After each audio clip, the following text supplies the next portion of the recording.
And welcome everybody to another edition of the GSMC Football Podcast brought to you by the GSMC Sports Network. As always, I'm your host, Kenneth Grunfelder, and it's great to have you guys here on this Wednesday, January 29th. We have a lot to cover on the show today. Before I get into all that, just want to remind you guys to tip or donate and get your comments recognized. Make sure to hit that super chat button in the chat if you want to see me acknowledge any thought or comment you may have throughout the live broadcast. It makes the show more lively, more entertaining. Between myself, the host, and you guys, the viewers, we appreciate your guys' viewership each and every day. So any contribution you can make to the show means the world to us as we put out content for you guys each and every day. And also, the other way to help out the show is by going to the link at the bottom of the show segment on the ticker, GSMCPodcast.net. That is GSMCPodcast.net. So let's get into what we're going to discuss for today. So we're going to start off the show. We're going to talk about Michael Irvin's reaction to the Cowboys hiring Brian Schottenheimer to be their next head coach. We'll also talk about why the Eagles fare better against the Chiefs this time around. This will be the second meeting between these two teams in the last 3 years in the Super Bowl. So I'll talk about the reasons why they have a better chance of beating the Chiefs this time around. Then we'll also get into talking about, who was the most disappointing team in the playoffs this season. What playoff performance was the most disappointing? So we'll get into that. We'll talk about the Saints as they are the only team left without a head coach and who could possibly end up taking that job. And then in the final part of the show, we're just going to take a look at the Pro Bowl rosters, break them down. Obviously, the Pro Bowl is not what it used to be, but it is this week, so we'll, get into that, and I'll give you my thoughts on, some of the replacements that were announced as well. So we'll get into all that. So let's get into the first topic, which is discussing Michael Irvin and his reaction to the Cowboys hiring Brian Schottenheimer. And he was one of those people that was not happy with the hire. In his words, he said it was a missed opportunity. And, he put a video out there. It's on YouTube. And this is some of the quotes from him. This is courtesy of a CBS article. So, yeah, this was on his YouTube channel. And he said, "Here's my issue. We lost an opportunity here. I don't know what will happen with Coach Schottenheimer and the Dallas Cowboys, but Jerry is a shrewd businessman, and the opportunity, I'm shocked he did not see this, or he did not see." He also said, he's talking about Cowboy fans now. They've lost a generation of fans. That's 30 years, 40 years as a generation. Right here, right now, was a critical mass. It was time to bring somebody in here that could shake things up and grab that last leg of Cowboys Nation. Which, yeah, a lot of people view that as he didn't by promoting Schottenheimer. He also said, if we get 30 years right now, life expectancy is 100 years. That means by math, a third of Cowboys Nation has never felt or lived the glory of a championship story. Don't even know about it. How can they pass something down if they don't even know about it? It's a generation that knows nothing about a championship from the so-called America's team. And worse yet, that generation has seen total domination from a team named the Kansas City Chiefs. Not only are you losing football games over here and opportunities over here, even divisions over here, you're about to get our moniker snatched off our backs. I was pushing for Deion Sanders to be the next head coach, and I still stand 10 toes down on that push. So, yeah, he was a big advocate for Deion Sanders. And I know there was reports out there that Deion Sanders spoke with Jerry Jones, and, Michael Irvin, we saw headlines that, he was pushing for it. He was pushing Jerry to hire Deion Sanders. But that did not happen. And it doesn't surprise me because I don't think a Deion Sanders-Jerry Jones relationship would have worked in Dallas. I just don't think. Now, Deion Sanders as a player is much different. But as a coach, Deion is going to want to have control over the team. And Jerry Jones would not allow that. With Brian Schottenheimer, Jerry calls the shots. So, some more quotes from Michael Irvin. The Raiders hired Pete Carroll. He had some experience. Last time when we did Mike McCarthy, he had some experience. I got to slap myself and say, give it a chance. At least they walked the walk already. Brian hadn't walked no walk. Yeah, I mean, you're bringing in a guy that does not have head coaching experience. And if you take a look at some of the other candidates that probably would have been considered, they didn't have head coaching experience either. You had Kellen Moore, who's been a coordinator, And then you have Jason Witten, who is a leader, but has no head coaching experience whatsoever at this level. So, and there's also a quote from Des Bryant, or a tweet from Des Bryant in the article as well. He said, "I honestly don't know how to feel right now. I'm trying to understand what Jerry meant by saying he was all in. Maybe the coach is good, maybe he's not. But my energy towards how the Cowboys have been mixing things doesn't feel like success anytime soon." See, it's very telling when you have former players speaking in this light of the Cowboys. You got Michael Irvin, you got Des Bryant speaking out, who got into it a little bit with Kayvon Thibodeau on social media, on Twitter, which, why?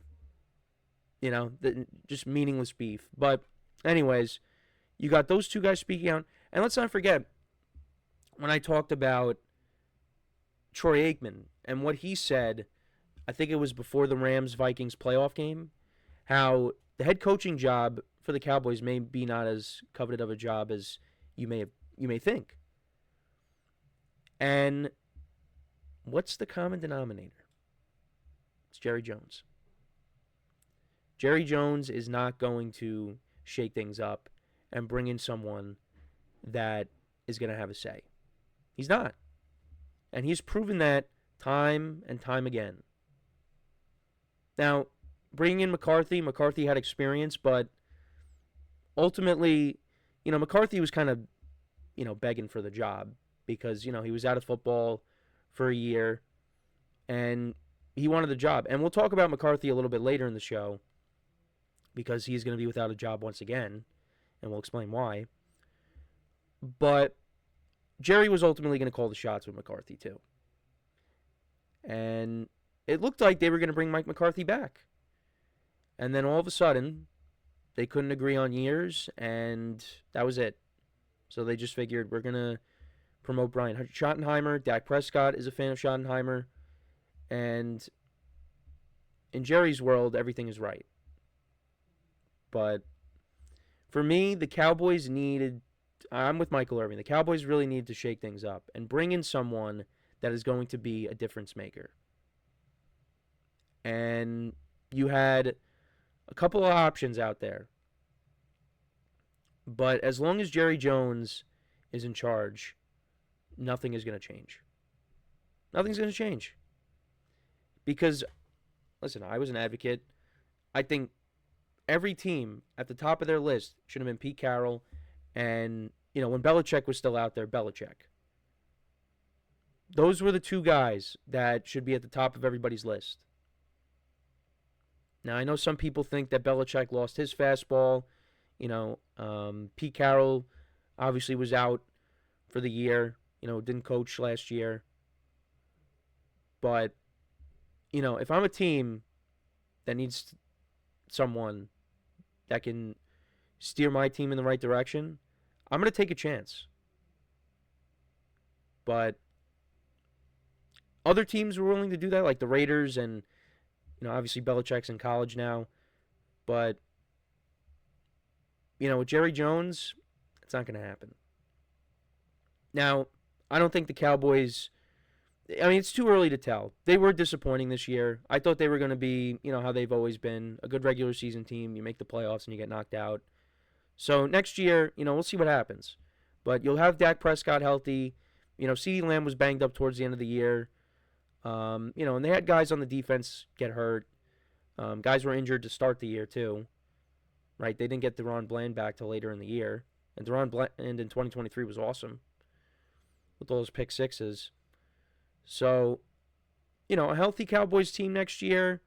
You add a couple of pieces on both sides of the ball. And, maybe they're back to how they've been in the regular season. But nothing more. And the division's going to be better. The Commanders are not going anywhere now. So you got to deal with them and the Eagles.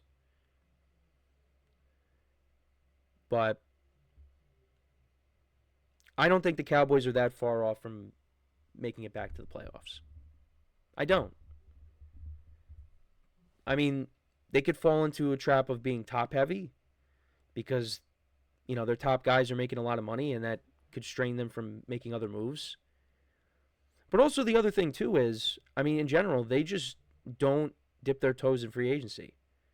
The only moves that they made, it was Eric Kendricks, and I mean they brought in Dalvin Cook. I'm trying to think of who else. Who else did they bring in? Well, they brought back Zeke, but they also did sign Dalvin Cook. And these former players of the Cowboys, they've used Jerry's quote against them because he said they're all in. Well, we're still trying to figure out what that means because you didn't specify. You went out and you signed your players, but you made a couple of moves in free agency that weren't needle movers. So what were you talking about? And this coaching hire is not a needle mover. It's not. Now, again, that does not mean that the Cowboys are going to be bad next year. They could be one of those teams that bounces back. But in terms of being a Super Bowl contender, they are not categorized as that. And like I said, it's very telling when you have former players speaking out against the ownership. So, Troy Aikman didn't mention Jerry Jones by name when I brought up his quote from before. Michael Irvin did.